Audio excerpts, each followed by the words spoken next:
This episode of Places to Love shines a bright light on the makers, people who have dedicated their lives to create items that are one of a kind. Makers are experts in paying attention to detail, being as respectful to their craft as the materials and tools they use. And through their craft, we understand our own place in history, what came before to something that has never before been done. Ultimately, makers offer us an antidote to our high-speed world, something tangible that we can hold, wear, and hear that directly connects us to the human spirit. That is why on this Places to Love, we celebrate the makers.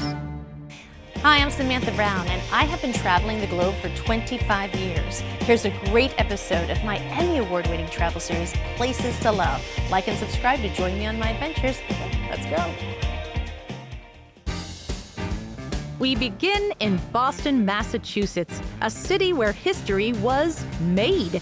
And it's well known for its history of makers. And located in a famous neighborhood where really tasty things are made is a very special institution. I'm Sarah Turner. I'm the president of the North Bennet Street School. And we're a craft and trade school located in Boston's North End. We're 140 years old, and we train in the areas of bookbinding and carpentry, jewelry making and repair, violin making and repair, preservation carpentry, cabinet and furniture making, locksmithing and security technology, and 2 piano programs. We are literally in a building filled with makers. Yes. And is there a certain focus, and what is that focus? Yeah, it's a good question. I think, we really focus on craft and trade and the things that sort of intersect between those two. It's like we're the actors behind the scenes. We make and repair the violins, we make and repair the jewelry, but we're like a supporting role to a lot of the institutions that our people work for and a lot of the communities that we're a part of. So it's kind of a quieter role. Sarah, I love that right now I am in a room that is dedicated to the art of bookbinding. Bookbinding? Who knew? Yeah, students are learning to make books absolutely completely. They go through a variety of book structures, so understanding how books have been made so that they can repair those and make them themselves. And so they are doing binding, they are doing gilding, they are making covers, they are stitching carefully the bindings by hand. And it's amazing what they make. It's so beautiful and useful. We love books. Yeah. And the idea that this, what's happening here isn't just about preserving a skill just for history's sake. right. So we don't lose this. That's right. A lot of times there's this sense we're gonna lose this art form if we don't keep moving forward. Here it's because, no, it's actually a really good career. Yeah, and it's needed. It's a love of the object. It is someone who wants to be in service to other people in many ways, because it is supporting other institutions or other people's property or building someone's home or preserving something that has a legacy much longer than yourself. So it's all of those things. All of those things. If something's broken, you don't throw it away. We can fix it. That's right. We really honor that part of it too. That exactly what you said. You kind of fix things and you preserve things and you don't just dispose of it.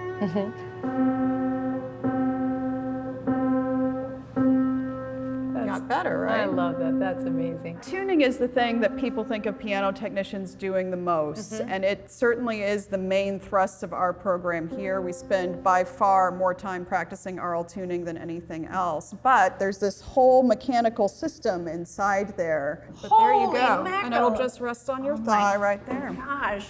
Yeah. Wow. Oh. Well, that's just fun. Yeah. Just kind of seeing that it really is like opening up a car and understanding. I had no idea that's how the engine works, and just all the parts. I mean, it's just the piano is gorgeous. The sound that it makes, and then its mechanics as well. Well, actually, let's just start with, what did your dad create? Bob Moog invented the Moog synthesizer in 1964. And in Asheville, North Carolina, there's an entire interactive museum dedicated to a man who was a pioneer in the making of new sounds. In 1980, Bob Moog moved his family to Asheville, a town that's always been welcoming to creative people. Whether it's customizing handmade fishing rods or distilling uniquely Appalachian spirits. So a man who helped redefine the very idea of music fit right in.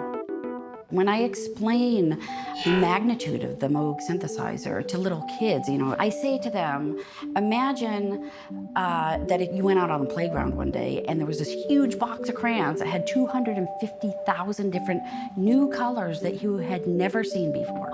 Imagine the new art that you would make, the new art that everyone around you would be making. That's how the Moog synthesizer changed music. And the Moogseum represents a moment that quite literally revolutionized music. We really felt like it was important to bring his legacy, his life and work alive for people of all walks of life to be able to understand. Because it's not just that he revolutionized the face of music, but it's also a story and history of American invention. And it takes a pretty significant level of technology to create another significant level of technology. So was this one of the first Moog synthesizers? Yes, this one was built in mid-60s. This is the one that was built after the one that Mickey Dolenz bought. Mickey Dolenz of the Monkees? Of the Monkees. The Monkees were one of the first pop groups to use a Moog synthesizer. I love the Monkees. Oh, yeah, yeah. So they weren't monkeying around. No, they weren't. They weren't, yeah. So here's the triangle wave. And as you can see, it's ingeniously called the triangle wave because it looks like a triangle. I love when it's simple. I love when it's simple, August. Now turn that knob, the waveform knob, and get a sawtooth. There we go. Ah, nice. Yeah. And now go to the next, which is a square wave. And you can tell that they all have a different quality to the sound. So this is the classic mini Moog sound. Yeah, the classic mini Moog. And that was important because then musicians could actually play it on stage, where before they were just in recording studios and universities. And now people could see it in action, right? Yeah, and you could dial up the sound and That is just like the 80s are calling right there. Is my home perm back? all right, you get the big here. Oh my gosh. I mean, for me, this was just music. I didn't realize all the technology behind this and just being able to change sound. I guess it really brought up the question, what is music? Oh, absolutely. I like what Frank Zappa said. He said anything that could be presented as music can be consumed as music. But whatever it is, if you say, this is my music, you're right. From creating something totally new to the special care of the old, we go to Bozeman, Montana, a beautiful city in the Rocky Mountains where this type of footwear has always been important. But these hard-working boots need nurturing, and in Bozeman, this is where they come to heal. I'm Garrett Carter, and I'm a head cobbler at Carter's Boots and Repair in Bozeman, Montana. I grew up in the shop, then 18 years old, I started working here, and I found a passion for what I was doing here, and I'm here and I'm taking over the business. So this is our patient right here. Yeah, so we got some nice Lucchese boots of a customer of ours, and as you can see, he's worn down the heel back over here.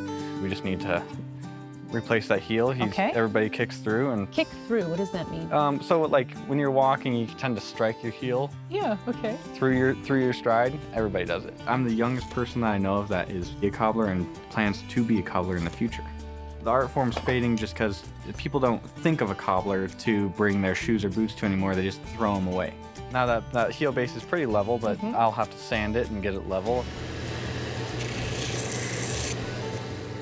This repair shop is just incredible. There's so many layers of tools and materials and machines.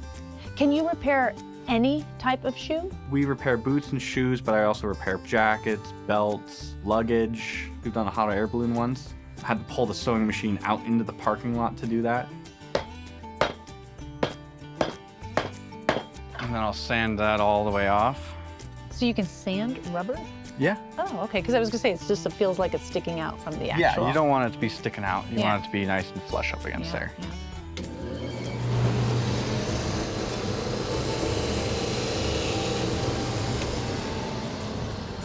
So you sanded all of this color away as well? Yeah, so then I'll refinish that edge. Okay.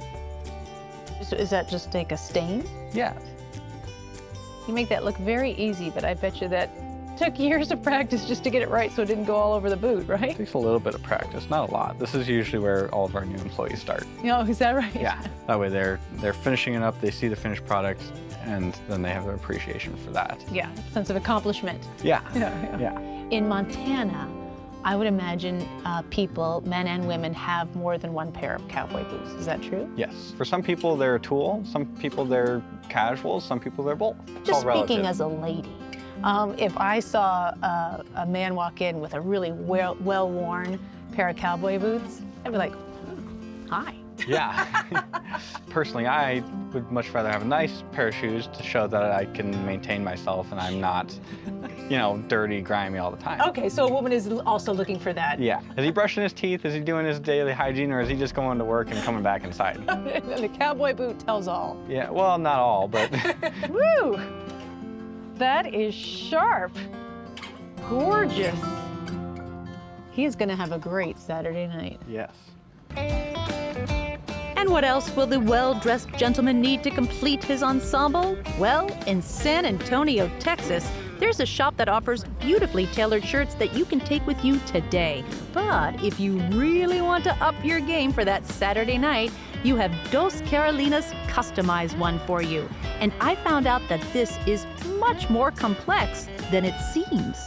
So how many different steps of customization does a man deciding what he wants his shirt to look like have to go through? Well, the very first thing is you have to decide what style you want. Do you want it with embroidery? Do you want it with just the pleating, 4 pockets? Do you want 2 pockets, a special collar? Do you want long sleeve, short sleeve, fringe cuffs? What style do you want your monogram in, and where do you want it placed? Men go through this? I'm Caroline Matthews, and this is my company, Dos Carolinas, that I started in 1987. We design custom guayaberas, which are an ethnic shirt with pleats, pockets, and embroidery. They exist in every country that the Spanish invaded in the 1600s. This shirt is synonymous with that Texas look, right? As much as we associate the cowboy hat, cowgirl boots, you've got the wire hat. Everybody thinks that only Hispanics wear this shirt, and I can assure you that is not the case. Texans wear this shirt. Texas wear this shirt. It's worn with jeans and boots, and then you see it with black dress pants, and we've made it in silk, and they wear it for weddings and special occasions, and every single shirt step is really a customization to that customer's desires. So this is the thread color. Those are the This is embroidery. the embroidery patterns. This is the fabric. These are thousands of choices, combinations that I could pick to truly customize. And you can have a one-of-a-kind. This isn't the simple shirt I thought it was going to be. There's a lot that goes into this. Yes. The very first thing is to think about what shirt you want, because then it dictates what fabrics work, because some fabrics work better on some shirts than others. This is a 4 pocket style. Most of the ones you'll see here are 4 pockets because that is our, what most people want. That is the most traditional look. Traditional What do you look. put in 4 pockets? Well, some guys have a stitch it so they can carry their cigar. Okay. Then some people want it with an extra pocket inside so that their iPhone doesn't slip out when they bend over. I mean, Oh my gosh. there are all kinds of options for pockets. Can of worms here. Yes. Are these all basically your? They're all my design, and then we just change them up. I mean, these are all basically the same shirt, Okay. but they hardly look the same No, shirt. not at all. That's the bespoke. I mean, we make it in wool. I mean, it's a lightweight, tropical weight wool guayabera is a Texas winter jacket. Sorry, being from New England, tropical weight wool. I've never Heard of it? Well, believe me, we live in tropical. If we're gonna wear wool down here, it better be tropical weight. Tropical weight wool. You learn something new every day. But what you're kind of like awakening me to is the fact that men can get very specific. That's not really how we think of men when they're choosing stuff. Just pick me that shirt and get 10 in the same color. They get pretty fastidious. Yes. I once had a customer tell me that shopping at Dos Carolinas was as much fun as shopping at the liquor store. From San Antonio, we're now going to skip across the Lone Star State over to Houston. And truth in advertising, it also has an inspired fashion-forward design house. But this one creates custom clothing from very unexpected sources. I'm Sarah Jane Smith. In 2011, I founded a company called Magpies and Peacocks here in Houston. We collect old fabrics, clothing, scraps, bolts, sample fabrics, anything we can get our hands on, and turn them into brand new products. You have a lot of fabric. Lots of fabric. Since we started, we've probably diverted about 167 tons of textiles from landfill, mainly fabric. So in the interior design community, when they do a custom sofa for you, a chair, they're always left with anywhere from 20 to 5 yards. You can't do much with custom furniture, but for a designer, that is Candyland. So the shirt I have on comes from A in the boat. And if you see on here, our lead designers, when they're making collections, they put their name on it. So Clarence is gonna turn this into some upcycled fabric. So it could be a shirt, it could be a coat, a skirt, something for you and I. Hint, hint, Clarence, if you're watching, Samantha and I would like something. But this is where they pull from. So this is where the magic happens. This is where the magic happens. So this is production. So you'll see someone cutting, measuring, pinning things together here. So this is the making of a gorgeous cape that's coming to life. And then we're over here, there's pattern making, pattern grading. And we have like our Rising Star designer. She's pulling fabrics for her collection. So when I talked about them actually pulling, that's what she's doing. She's gonna put her name on it, and then it's gonna be. Does she know that Clarence took that whole Yeah, they all tomato barrel told over me there? Clarence It's is like, taking Clarence, it. It's like I see cool. his little memos And then we on have everybody's like in their own zone, but then they're also working together. No one owns anything. It's the tribe. We call ourselves the tribe owns everything. And garment workers in some countries make under $3 a day, mainly female. Historically so, Historically right? so. I mean, We pay double the minimum wage because they need to have a living wage and a great social life, home life, personal life. And we encourage them to start their own businesses. that's an incredible business model. So you're not only dealing with fabrics that were bound for trash heaps and just filling up landfills. It's all about treating people humanely, giving them a fair wage so we can have good lives and just kind of all be in this together. Exactly. We say with that sewing machine, you can do wonders. Once you learn that skill, no one can take that away from you. It just opens up the doors, and that's really giving someone a sense of purpose. And that's what it's about for us. Magpies and Peacocks also has a small retail outlet on site, and it truly is gratifying to know that what you're buying and enjoying is out in the world and not in a landfill. And I liked this outfit so much that I wore it the next day for our episode in Houston. And guess who designed it? Many of the makers we visited have something in common. They renew, they restore, they repurpose. Materials aren't just casually disposed of, they're reinvented. This really hit home during our visit to Louisville. Throughout the state of Kentucky, there are millions of oak barrels being used to age and add flavor to bourbon. Once the bourbon is bottled, what's gonna happen to all those barrels? Here's one innovative possibility. So this is white oak. Yes. And this is the wood that we see in the forests here. Yep. They turn it into bourbon barrels. Yep. They're used for, what, a minimum of 4 years. Minimum 4 years. Yep. Can't be used again for bourbon, No, so we they break can't. them apart, and then you get them. We use them. And what Matt Jamie uses them for is to influence the flavors of over 75 food products that he makes here at Bourbon Barrel Foods. Take, for example, Bourbon Barrel Smoked Salt. Whoa, whoa. This is actually a domestically harvested sea salt. So it's Pacific Ocean sea salt. Okay. And everyone loves salt. They know how to use it, Yeah. right? But you put bourbon smoked in front of something and suddenly it complicates everything. And so this adds a layer of flavor. What do you think out of your 75 products is the one that raises the most eyebrows? Like, you're doing what? Yeah, the soy sauce is kind of what started it all. That's right, Bourbon Barrel Aged Soy Sauce. Matt makes 4 different varieties. His signature bluegrass soy sauce is even exported to Japan. And when we do our tastings, the sugar in the strawberry will help cut through some of that salinity and allow you to taste some of those underlying notes. Soy sauce typically has 5 ingredients, so soybeans, wheat, salt, water, yeast. Our 6th ingredient is the bourbon barrel, right? And although this traditional procedure of making soy sauce is similar to the way it's done in Japan, it's Matt's final step, the 12-month process of aging and fermenting inside charred bourbon barrels that gives his products their unique flavors. One of Matt's varieties, which is placed in the same smoker as the salt, is so potent that you need an eyedropper to add it to foods. I mean, it tastes like country ham. Yeah, I mean, it's my understanding of being from Kentucky that allowed me to think that soy sauce could be sold here, you know? I mean, it's fun. I mean, that's the best part about it, is that this doesn't really feel like work. This is Howard Paul. In addition to being a very busy professional jazz musician, he's the president and CEO of Benedetto Guitars, which is based here in the city of Savannah, Georgia. Savannah has a deserved reputation as one of the most beautiful cities in the United States, so it makes perfect sense that a musical instrument this gorgeous would be made from scratch here. Is beautiful. Thank you. That is so beautiful, and that is the sound that everyone wants to have when they're playing. That's kind of what a jazz guitar is supposed to be. So I've heard of a jazz guitar, but I really don't know what makes them different from any other guitar. Right, so jazz guitars are identifiable because they have these F-holes. That's the first giveaway.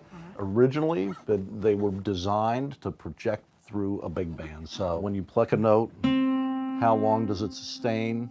A level of projection, how loud can you make it? So if you're playing in a big band, you can comp chords and propel the band with the bass and the drums.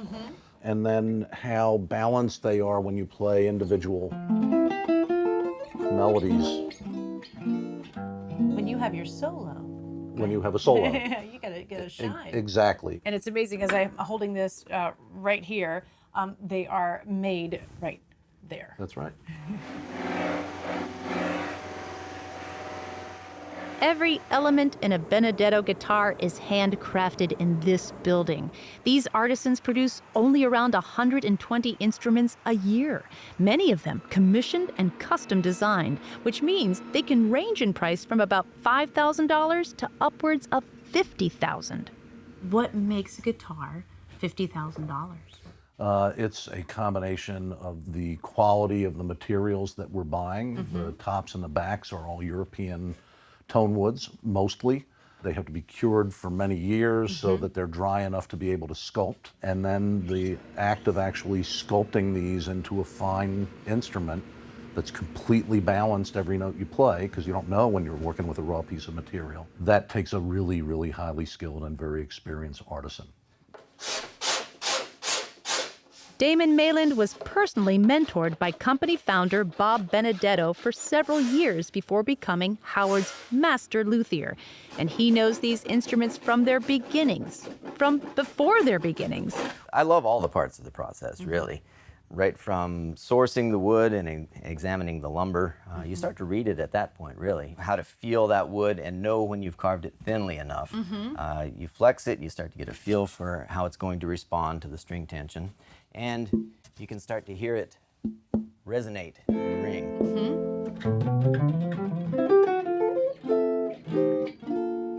When you travel, always connect to the makers.